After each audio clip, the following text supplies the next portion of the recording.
This took place in the winter of 2005 in Royal, Iowa. I was 18 years old and attending community college. I have always been an outgoing and talkative person and managed, in my youth, to make friends quite easily. Carrie and I met when we were seated beside each other in a math class we were both enrolled in. We weren't automatically friends, because she was a divorced, single mom of 2 small boys and she was in her late 20s. I was a teenager, just out of high school, still living with my grandparents. We just didn't have a lot in common on the surface, and she was usually quiet and just did her work. Now, one day I had a bad case of hiccups. I don't know how long I'd been hiccuping for, but hiccups. I faintly realized that I was expressing my displeasure with my situation louder than I thought. When I felt Carrie's eyes on me, I looked up from my desk and said, what? She smiled and started asking me all kinds of questions about my hiccups. Did they hurt? Was it a sharp pain or dull? What did it sound like? This whole time I'm answering her questions thinking she's fucking nuts. When her final question is posed, she says, "Can you hiccup one more time so I can hear it?" I tried to, but my hiccups were gone. She was a damn genius. I started hanging out with Carrie more and more at school, and then we started going to her house to smoke cigarettes until I would finally get tired of her screaming kid or tired of watching her surf through her matches on dating sites all over the web. That was the thing about Carrie I fucking hated. She was a member of almost every dating site available, as long as they were free, and was constantly updating and changing these profiles. Her entire day was consumed with checking out matches or chatting with men on Yahoo Messenger.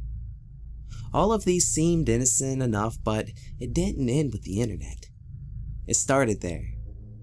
She would decide to meet these men, sometimes having them over to her place or going to their homes. She always slept with these creeps too, and while she occasionally dated the same guy twice or maybe 3 times, she was very clearly not seeking an actual relationship. While I was worried about Carrie's overly sexual behavior and ho-hum attitude, I didn't feel like it was in my place to say anything to her. She seemed to understand that what she was doing was indeed risky, because one time she asked me to come over to her house because a guy was coming to pick her up, and she wasn't sure if he was who he said he was or not. I told her that I didn't know what the fuck I could do to help. I'm 5'0" and about 125. But I went ahead and went over to her house to await the arrival of her newest love interest. Right on time, Mr. Internet shows up and my friend leaves. Fast forward a couple of months and Carrie found a new guy in a new town. I call him Louisiana in my head because he claimed to be from the swamps somewhere outside New Orleans. Now, Louisiana didn't have a vehicle, therefore wasn't able to visit. Now, apparently, he had told her that he lived in the biggest house in his small town about 2 hours one way from the town we lived in. He supposedly had a large amount of money in stocks and bonds somewhere in New Orleans and in a safety deposit box. He described his home as being a beautiful 3-story, old Victorian with 5+ bedrooms and 3 bathrooms. He also spoke in a cute Cajun accent. Louisiana is all she would talk about. One day, Carrie is all excited because Louisiana had finally saved up enough money to send her for gas, so she was planning to visit him. I don't know why, but I did not feel right about her going on this trip. I was very, very suspicious of this guy. I told Carrie how I felt, but because I had no actual evidence of this creepiness, it was nothing more than a gut feeling. My gut was not getting in the way of her weekend with Louisiana. Apparently, I was not the only one who felt that this guy may be a creeper, and Carrie's Aunt Becky decided that she would be going with her niece to meet this too good to be true guy.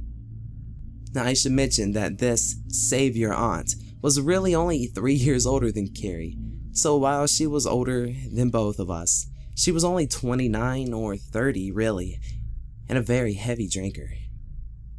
I look back and have absolutely no idea what possessed me to go with them to meet this man. Did I have a wish to end up dead in a ditch before my 19th birthday? I really don't know. But for some reason, I decided to tag along with Carrie and Aunt Becky to meet the man. I of course lied to my nanny and grandpa, telling them that I was staying the weekend just across town at Carrie's house. As I'm typing this out, my face is flushed, my hands shaking, and my heart is beating so hard and fast that I feel like I may pass out. The events of this particular evening are a bit fuzzy and broken. I have never said a word of this to anyone, ever. And Carrie, Becky, and I never spoke of it, and I moved to Texas just weeks after this happened. I have kept my mouth shut about the entire thing because I know that I was fucking stupid to go with them. The 2-hour drive seemed to go by in absolutely no time at all, and when I was very obviously anxious about meeting this guy. And Carrie and Becky both seemed unconcerned and passed around a joint and a bottle of some alcohol. I hit the joint, hoping that it would calm me down a little before we got to Louisiana's Victorian mansion. I was immediately alarmed upon arriving at the mansion in question. A dilapidated old house was a more accurate description of this place. The house had been painted white recently, and it was 3 stories, so I decided not to judge the house by its street view. Louisiana had promised it was not a problem that Becky and I both decided to tag along, and had invited a friend of his own to stop by for a little while later that evening. He had told Carrie earlier that day that since he slept upstairs in the bedroom, we ladies would have the whole second story to ourselves. When I saw the outside condition of the house, I felt another gut-wrenching feeling that something just wasn't right. I told my friends that I was too lazy to carry my overnight bag inside and said that I would get it later. They shrugged it off as nothing, and Becky and I exchanged a quick, nervous glance before following a very excited Carrie. The front door opened before we even reached the porch, and out stepped a short, doughy white guy with thinning hair. Howdy there, y'all little ladies. Must be my lady friends. I almost laughed out loud at this man, quite obviously fake, Cajun accent, as Carrie had called it. I was born and raised most of my life in Texas, so I know a southern accent when I hear it. This one was a really bad one. There were more alarm bells in the pit of my stomach as I get a good look at Carrie seeing her lover boy for the first time. He was obviously aware of her staring. And why? Because he immediately began apologizing for the older pictures he had sent her. He claimed that the pictures she was receiving from him were of him just a few years ago. He waved us inside, and even though he lied about his mansion and his appearance for some damn reason, we all followed.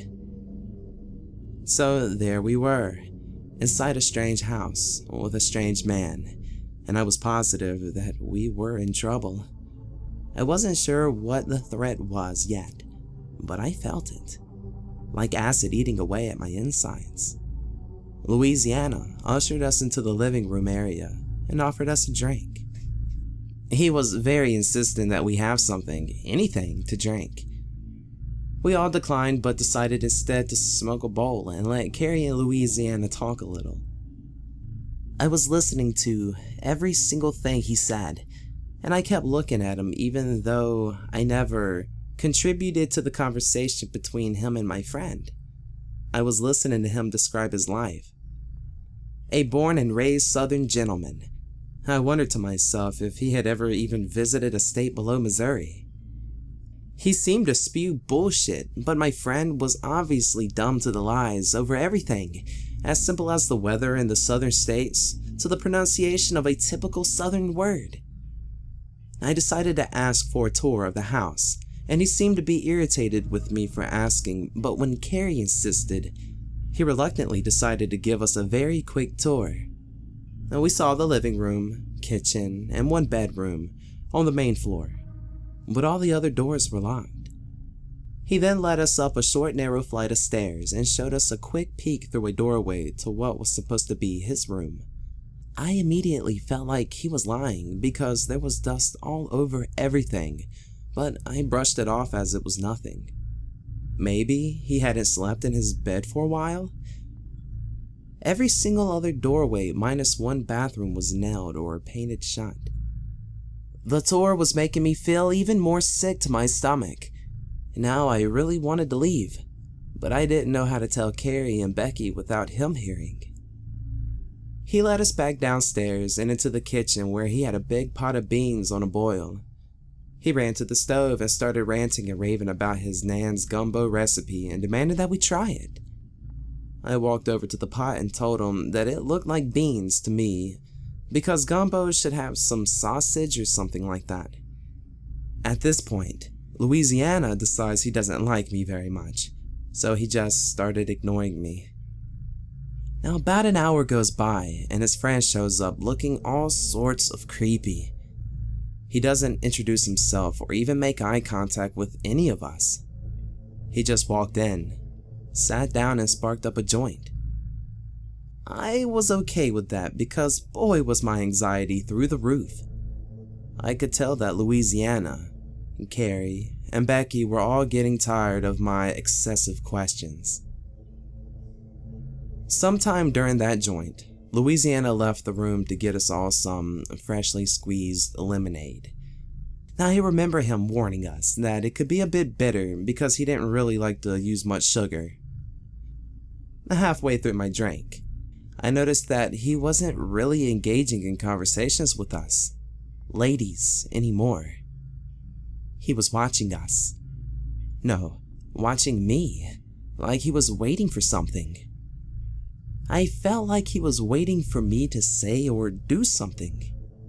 He went from completely ignoring me to watching my every movement. I became extremely nervous with his gaze. It was so intense on the side of my face that I kicked Becky's foot and motioned towards him with a "the fuck is up with this guy" look. She saw exactly what I was talking about after a few more minutes of him just staring at me as Carrie rambled on about something. I suddenly decided that I had to get the fuck out of this house, and so I jumped up out of my seat like I had been electrocuted or something. "Oh my god, I'm sorry, but I left my bag outside. I'm gonna go grab it, okay?" Carrie abruptly stopped talking because of my swift movement and scared tone in my voice. She looked up at Louisiana, seeing his intense glaring in my direction, and as if truly seeing danger for the first time, she stood up and followed me towards the door. I quickly and quietly whispered to her that we had to leave. I told her I wasn't feeling well and wanted to go home. I started out the door with Becky and Carrie following close behind. I will never forget walking away from that house and that man. I was terrified he was going to follow us. He was asking where we were going, and Becky threw him some lame answer about going to the convenience store and that we would be right back. I'm honestly not sure what it was that made both Carrie and Becky blindly follow me out the house. Like I said before, he had not left us alone together, so I couldn't express my fears to them verbally. Becky and Carrie both seemed to be irritated with me with my excessive questions to him. I don't ever remember asking them why they believed me. When I said I had to go, maybe they both felt it too. His sinister stare was like if he was trying to incinerate me with his eyes. No, we were almost 20 minutes away when whatever he had been waiting on took effect. I started hallucinating and felt oddly sedated, not at all connecting with my body. My speech became slurred, and I drifted in and out of consciousness for the rest of the way home. Both girls assumed that I had simply passed out from exhaustion and had together carried me to her kid's bedroom. I woke often throughout the night, all in different stages of panic, but I couldn't manage to stay awake longer than a few minutes at a time. The next day, I had a horrible headache, and my body felt like I had been running in a marathon. I woke up, wrote Carrie a goodbye note, got in my car and went home. I never spoke to Carrie or Becky again after this incident, and I hope I never see them again. I think of how much worse it could have been, and thank my lucky stars I'm not dead. When I was younger, I loved to go fishing with my dad. Where we live, it's very snowy and we often have lots of storms, like snowstorms, not just rainstorms. But the thing was, this meant all the lakes froze. Normally that would have annoyed me because I couldn't fish like normal, but then one day my dad introduced me to ice fishing. I had lots of good stories and memories of doing this, except for one. Here's how my story begins. One day I was going to go ice fishing with my dad, and for some reason this day my dad had a really weird feeling about going out. I don't know why he had it, he just did, and he was reluctant to go at first, plus it was almost getting dark. But I persisted until eventually he just shrugged it off as just being paranoid, so we set off. We had quite a long walk to get to where the ice was, but that didn't matter. I love snow, so I love walking in it and hearing my dad's stories. So we set off and just got talking like normal, talking about the fish we were going to catch and whatnot. Either way, I was super excited. We started walking for about 5 minutes and my dad just stopped. I don't know why, but he didn't say anything either. I was scared. Dad, what's wrong? Shh. Dad? Oh no, it's alright, son. I didn't know what was going on. I have never seen my dad with that kind of a concerned look in his face since. But being young, I just shrugged it off as paranoid, or maybe listening for animals in the back. Maybe he just thought he heard something. Regardless, we continued walking further. As we were walking, even I started to feel a little paranoid. I'm not gonna lie. Something did feel off, but I wasn't sure whether it is just my father's superstition rubbing off on me. Anyway, we settled back into it and started to have a really good time. We finally got to the spot where we did our ice fishing, and I started making our camp like we normally would, and my dad started cutting the ice so we could fish. I just took a minute to stop and relax and notice how much I liked being here. I was looking up at the sky and just appreciating the snowfall.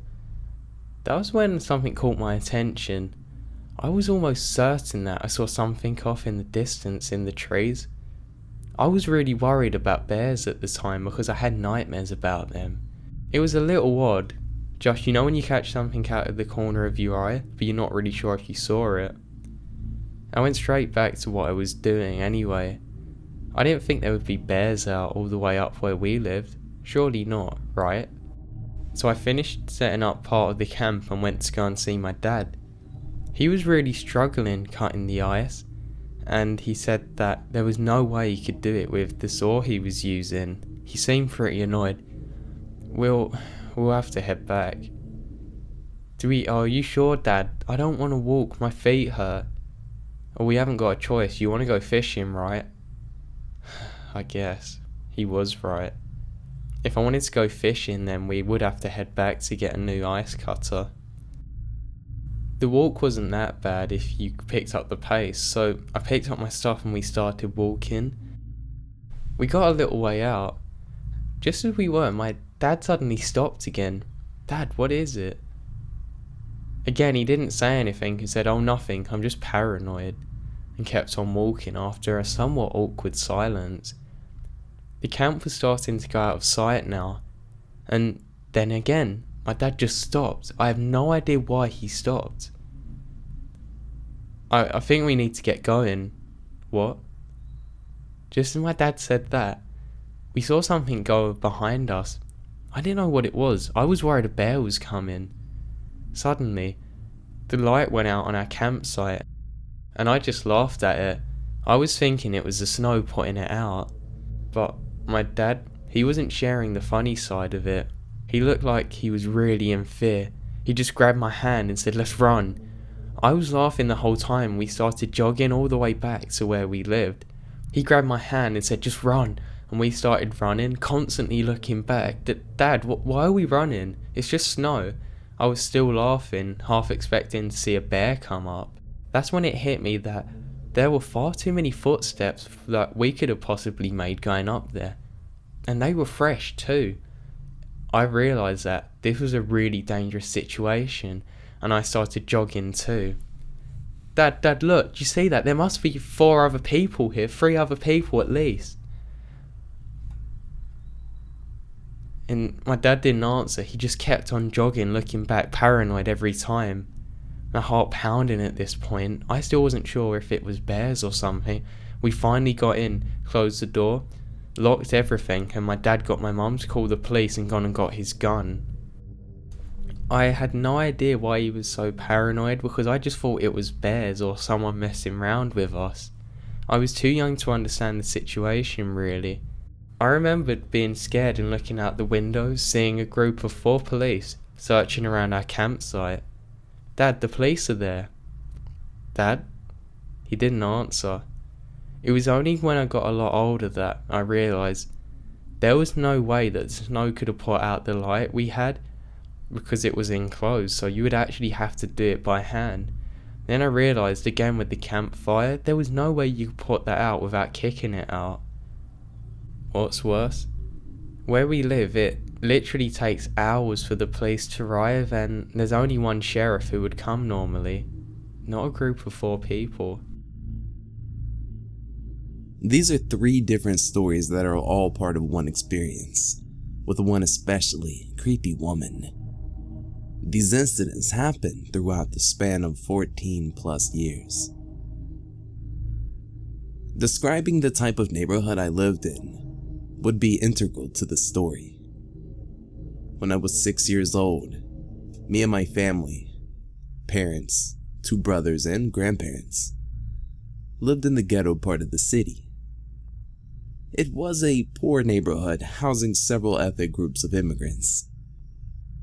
Break-ins, random violence, and drug abuse were common occurrences. So whenever I went out to play with my friends, my parents never let me wander off out of the apartment complex, out of their line of sight from our apartment window.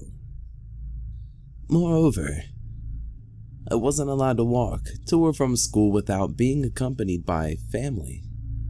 The school wasn't very far from our house, a 10-minute walk.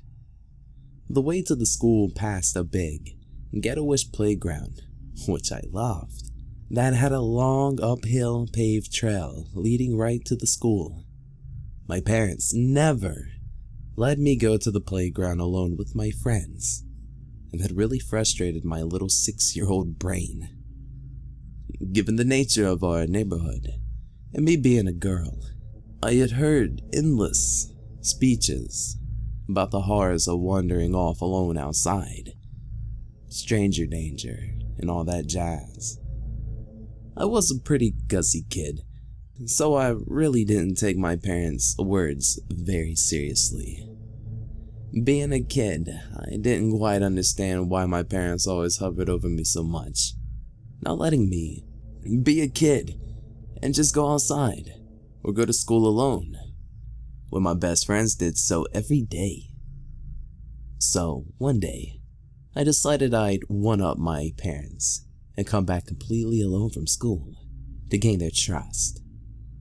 A mentality of, look at me, I'm a big girl now, ha! They worked till late that night. My brother was in high school, and my other brother was in the army. I knew the person who was coming to pick me up was my grandma. I planned this all very carefully. School was ending soon. I knew the person who'd come pick me up at 2:15 was my grandma. I planned this all very carefully. School was letting out at 2, and that gave me exactly 15 minutes to get back home and surprise grandma. The moment the bell rang, I ran back home, taking that paved trail that goes through the playground. I was one super excited ball of energy, It would be my first time going home alone, even just outside alone. I was pretty fucking pumped. That didn't last long though, because as soon as I hit the paved trail, I saw her. She was a tall, lanky old lady with bright blonde and dry hair, a super wrinkly face and completely dead-looking eyes. She was wearing all black and carrying all sorts of colorful shopping bags. Now I had seen this old woman outside before. My parents talked about how creepy she is and how she probably methed up 24/7. I froze too late because she spotted me and started to approach me. "Hey, little lady, do you want some candy? I have the best candy in town." Her voice was raspy, like someone who spent the vast majority of their life downing Marlboro cig packs. The closer she got to me, the worse I felt. I told her I'm not interested and nonchalantly skipped by her, faster than walking, so I could continue home. "Come on, just try one. You'll like it. You're a very pretty girl. My friends would love you." She kept walking behind me. She was following me.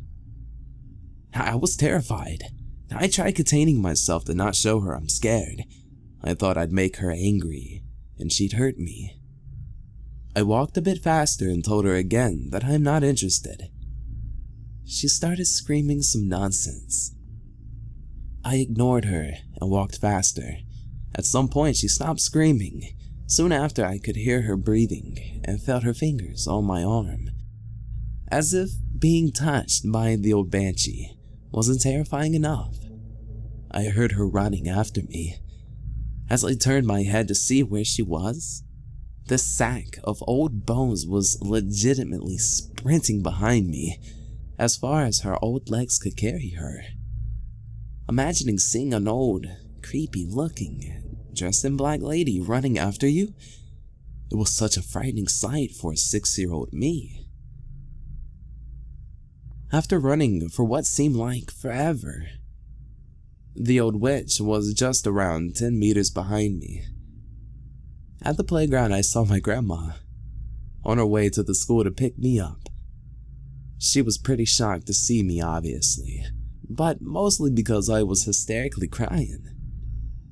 I pointed at the old lady, who was now trying to make it seem as if she was lightly jogging. I told my grandma about the candy and the chasing. My grandma is a very non-confrontational person and is easily scared, so her only reply to the old lady was, "She just gets so emotional and overly excited at things," greeted her goodbye, and took me home.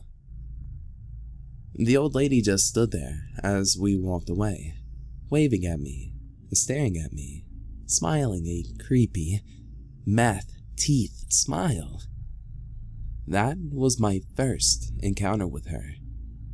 The other times I saw her outside were when I went out somewhere with my parents. She always stared at me, waved, and smiled. Fast forward to my 15-year-old self. I'm chilling at my grandma's in the same neighborhood. My parents and I moved to a far better neighborhood when I was 12, and I was coming by my grandma's house every day for music theory lessons. Grandma used to be sort of a big pianist in old Soviet Russia. Someone knocks at the door. Grandma, being the extremely paranoid person she is, bolts it and looks through the peephole. Guess who it is? Ye old meth banshee. Grandma proceeded to ask her for her attention through the door. Ye old meth banshee claimed she couldn't hear her well through the door and to open it, now knocking a tad more furiously. My grandpa was sleeping at the time, and waking him up was something neither of us wanted. He suffered a stroke and needed long hours of sleep. So she opened the door, just as far as the chains on the bolt would let her. The creepy old lady pokes her face through the door, offering to sell us eggs. We're both already thoroughly spooked by this woman, and so, rejecting her kind offer of eggs, the decrepit cunt would not let us off the hook so easily though. She shoved her foot in between the door and the frame and did not let my grandma close the door. We were both absolutely horrified as she turned to me and said, "Oh, you're that pretty little girl. Can I buy eggs from you?" We were in shock. The woman tried pushing the door open, but she was no match for the chains. She started fumbling at them with her disgusting, bony hands. She shoved her hands inside our apartment to try to pry open the chain. Grandma told me to call the cops and keep away from the door, but I wasn't having any of that. I kicked Banshee's foot from between the door and the frame and closed the door full force on her fingers. She started screaming and going insane, pounding at the door, yelling how she's gonna get us, how she's gonna send her big scary friend to burn down our place and do many colorful things to me especially. The door banging continued for several minutes until one scary neighbor we had got out and scared her off. My grandma didn't leave the house for a week after that incident and got even more paranoid every time I came by. My last encounter with that creepy woman took place a year ago. I was 20 at the time, driving back to my old shady neighborhood to pick up my grandma for grocery shopping. I parked my car in a dimly lit parking lot and waited for her to come down. Having an instilled by my parents' suburb paranoia, I always locked my car doors, which proved to be very helpful that night. It was around 9 p.m., very dark. Only one streetlight was working, and very quiet. I got that weird, being watched type feeling, so I turned off my flamboyant K-pop music and sat there silently, watching. I could make out a lanky, dark figure coming towards my car, and what do you know? It's her again, looking exactly the same as 5 years ago and 14 years ago, dressed in black, bright blonde hair, same exact shopping bags. She got close to my car and tapped on my window on the passenger side. "Pretty girl, roll down your window." Fuck no. I motioned her a no with my head. She then goes to mess with both door handles on that side of the car to try to open them. When her druggy brain processed the fact that those doors were locked, she slowly walked to the other side of the car, my side, dragging her hand on it as she goes. She taps on my window and tells me she needs a ride to the hospital. I tell her no, to which her response is messing with the door handles on this side. I am thoroughly freaked out. I see my grandma behind my clearly friendly meth banshee, coming in the parking lot. She sees what's happening and freezes. I text my grandma to silently approach the car from the other side and quickly get in, while I entertain the creepy woman and simultaneously reach out to open the passenger door. That she does, and our plan works without a hitch. We're both safe and sound inside the locked car. Problem was, my trunk isn't locked. It can only be locked manually with a key, and we only bother to do so when the car is parked outside, not when we're driving. Meth Grandma was enraged, yelling at me that I'm rude, going through the "my gang will fuck you up" routine. She stands too close to the car, and I'm scared of running over her foot. God forbid I have to pay for her insurance money. She throws a fit, hitting the car with her bags, looking fucking demented. I notice she keeps her feet really close to the car and is walking to his back, to the trunk. My jaw dropped to the fucking floor as I saw her open the trunk, slowly and quite literally crawling into it, giggling like a fucking maniac. Boy, did I floor that poor gas pedal. Me and my grandma also screamed. Our screams were muffled with cherry Korean pop music, which I turned on to try to make myself feel better shortly after that witch was out of our car for good. Creepy meth grandma had a name befitting her creepy nature. Lena. Everyone in the neighborhood knew her as the local creeper. Apparently, she was in and out of prison and a mental asylum. She wasn't harmless, per se. She was known for some violent fits, but there was no record of her actually hurting someone. What was and still is the most disturbing feature of Lena is the fact that her image never changes. She always wears the same clothes, looks exactly the same as she did 15 years ago, and even carries the exact same bags. It's like a monster out of a fairy tale. It will always appear the same in your head, no matter how much time passes since you read the story. I never saw Lena again after that last encounter, but I heard she popped up here and there around town. My feelings towards her are mixed. She terrified me as a kid, but the older I grew, the more I pitied her. She was just an old woman who was, and is, off her rocker, and probably addicted to several kinds of drugs. So for some backstory, I'm a Brazilian guy. I'm 20 years old today, but around the time of this story I was 12. It was just a normal school day, boring subjects, annoying people, you know, the usual. I come from a family with a somewhat good financial situation. At the time I had a Motorola V3, which was like top of the line back then. It was really uncommon for kids to have one. Every day after school, it would take a while for my father to pick me up with his car, which used to be a silver Mervia. It was also the same car that he used to drive me to school with.